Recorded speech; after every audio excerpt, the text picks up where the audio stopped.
Salam sejahtera dalam kasih Tuhan Yesus Kristus. Segala puji hormat hanya bagi Tuhan yang kasih setianya tidak pernah berkesudahan di dalam kehidupan kita.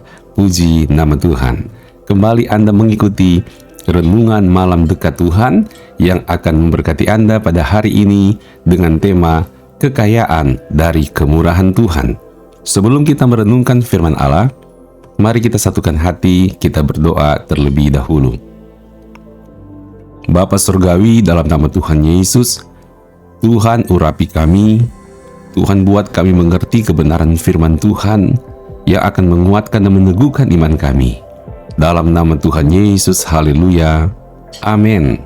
Puji Tuhan. Saudaraku, sekarang kita sudah masuk di dalam kitab Roma, dalam renungan firman Tuhan kita setiap malam di kitab Roma. Dan sekarang sudah sampai di Roma pasal 2. Tiap hari, satu pasal secara berurutan kita merenungkan firman Tuhan dalam sebuah kitab. Dan sekarang sudah masuk di kitab Roma, pasalnya yang kedua, ayatnya yang keempat. Maukah engkau menganggap sepi kekayaan kemurahannya, kesabarannya, dan kelapangan hatinya?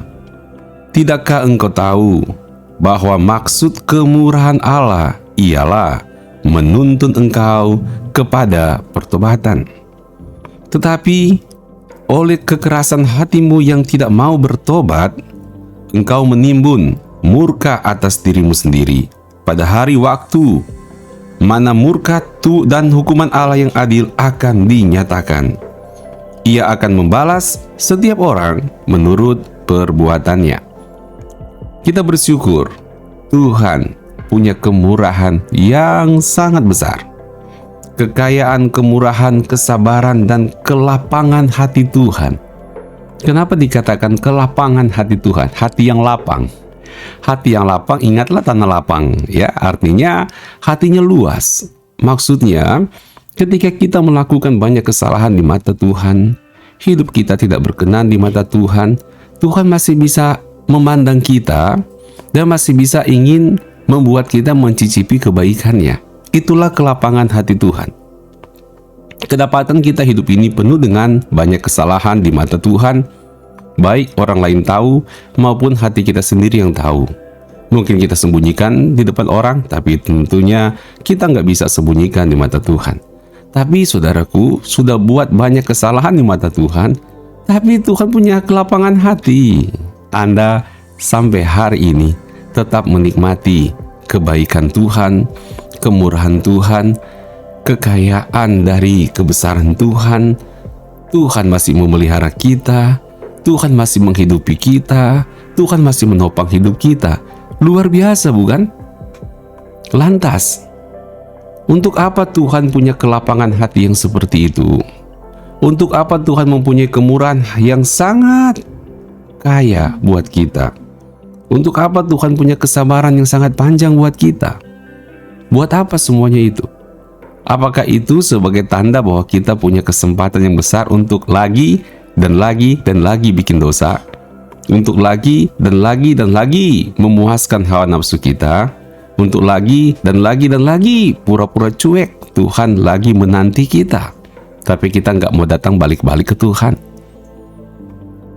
Saudaraku dalam kasih Tuhan Yesus, tujuan dari kekayaan dari kemurahan Tuhan yang besar ini, firman Tuhan jelas berkata, untuk menuntun engkau kepada pertobatan. Jadi ada purpose, ada tujuan. Ketika Tuhan berlapang dada dalam hidup kita, karena Tuhan punya tujuan supaya kita membawa diri kita menuju kepada pertobatan. Kita respon kelapangan hati Tuhan dengan tindakan yang bertobat dari diri kita. Jangan kita meresponi kelapangan hati Tuhan dengan tambah lagi melakukan dosa. Bahaya kalau itu terjadi. Nah, saudaraku dalam kasih Tuhan Yesus, perlu kita ketahui bahwa musuh dari kekayaan kemurahan Tuhan adalah kekerasan hati. Itu musuhnya, saudara. Jadi nggak akan cocok. Kemurahan Tuhan, belas kasih Tuhan, kelapangan hati Tuhan itu tidak akan pernah nyambung dengan kekerasan hati kita. Karena firman Allah berkata di dalam ayat yang kelima, tetapi oleh kekerasan hatimu yang tidak mau bertobat. Jadi saudaraku, yang membuat kita sulit sekali menghormati kekayaan dari kemurahan Tuhan, menghargai belas kasih Tuhan yang masih berkepanjangan dalam hidup kita adalah hati yang keras, hati yang tidak mau bertobat, hati yang tidak mau mengakui kebaikan Tuhan, nggak mau jujur untuk mengakui benar hidupku ini Tuhan Yesus yang berdaulat. Tidak mau jujur untuk mengakui benar hidupku ini tanpa Tuhan Yesus saya nggak bisa buat apa-apa. Hati yang tidak mau jujur untuk berkata benar, saya ini orang berdosa, untung Tuhan masih bermurah hati, untung Tuhan masih berlapang dada sehingga hari ini saya masih hidup. Kalau kita punya kerendahan hati, hati yang lembut, meresponi kemurahan Tuhan, kasih Tuhan, belas kasih Tuhan, meresponi hati Tuhan yang lapang untuk kita, saya percaya engkau pasti akan segera berubah. Engkau sendiri akan berkata, betul, Tuhan Yesus ada, Tuhan Yesus hidup, Tuhan Yesus berkuasa.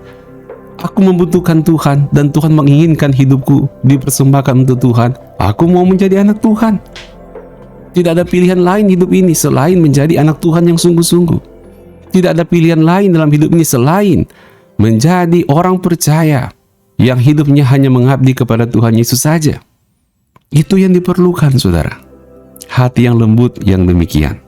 Kalau tidak, firman Tuhan berkata bahwa kekerasan hati kita menimbun murka Tuhan atas diri kita. Dan pada waktu mana hukuman Tuhan akan dinyatakan dengan adil, pasti Tuhan akan nyatakan. Direkap semua, saudaraku. Setiap kesempatan Tuhan kasih, tapi kalau kita tidak mau bertobat, nanti satu kali akan direkap oleh Tuhan. Dengan sebuah prinsip, Tuhan akan membalas setiap orang menurut perbuatannya. Oleh sebab itu, pada saat ini, saudaraku, hargailah kekayaan dari kemurahan Tuhan, kesabaran Tuhan, dan kelapangan hati Tuhan. Karena kekayaan dari kemurahan Tuhan menuntun kita pada keselamatan. Itu kan yang terpenting. Mendapatkan hidup yang kekal. Itu kan yang paling penting dalam hidup kita, tidak ada yang lain. Harta, jabatan, popularitas Anda bisa dapat, tapi Anda tidak bisa mempertahankannya. Seumur hidup Anda bisa hilang. Anda punya nyawa hilang, hilang juga semuanya itu. Tetapi kalau bicara tentang kehidupan yang kekal, Anda hidup saat ini, beroleh kehidupan yang kekal. Anda lewat hidupmu saat ini, sudah nggak hidup lagi, maksudnya besok-besok dipanggil Tuhan, tetap beroleh hidup yang kekal. Dahsyat kan? Itulah kekayaan yang dimaksud dari kemurahan Tuhan. Ketika kita datang kepada Tuhan, kita sungguh-sungguh bertobat, menjadi orang yang percaya kepada Tuhan Yesus, dan mengikut Tuhan Yesus dengan setia. Bersyukur ketika Anda telah menghormati, menghargai, dan menikmati kekayaan dari kemurahan Tuhan yang membawa kita ke dalam pertobatan. Kita berdoa. Tuhan, kami mengucap syukur buat kebenaran firman Tuhan. Kami mau menghargai kekayaan, kemurahan Tuhan, belas kasih Tuhan, kelapangan hati Tuhan yang membawa kami ke dalam pertobatan. Kami mau bertobat, sungguh-sungguh hidup sebagai orang percaya, tidak mendua hati, mengakui Yesus sebagai Tuhan dan Juru Selamat yang hidup bukan hanya dengan mulut kami, tapi dengan tindakan kami tunjukkan kami hidup hanya untuk mengabdi kepada Tuhan Yesus yang telah menyelamatkan kami, dan kami serahkan nasib hidup kami ke dalam tangan Tuhan. So pasti nasib hidup kami akan lebih baik karena di dalam tangan Tuhan, bukan ditentukan oleh tangan manusia. Terima kasih ya Tuhan buat kebenaran firman-Mu. Tuhan, berkatilah setiap anak-anak-Mu ketika mereka beristirahat.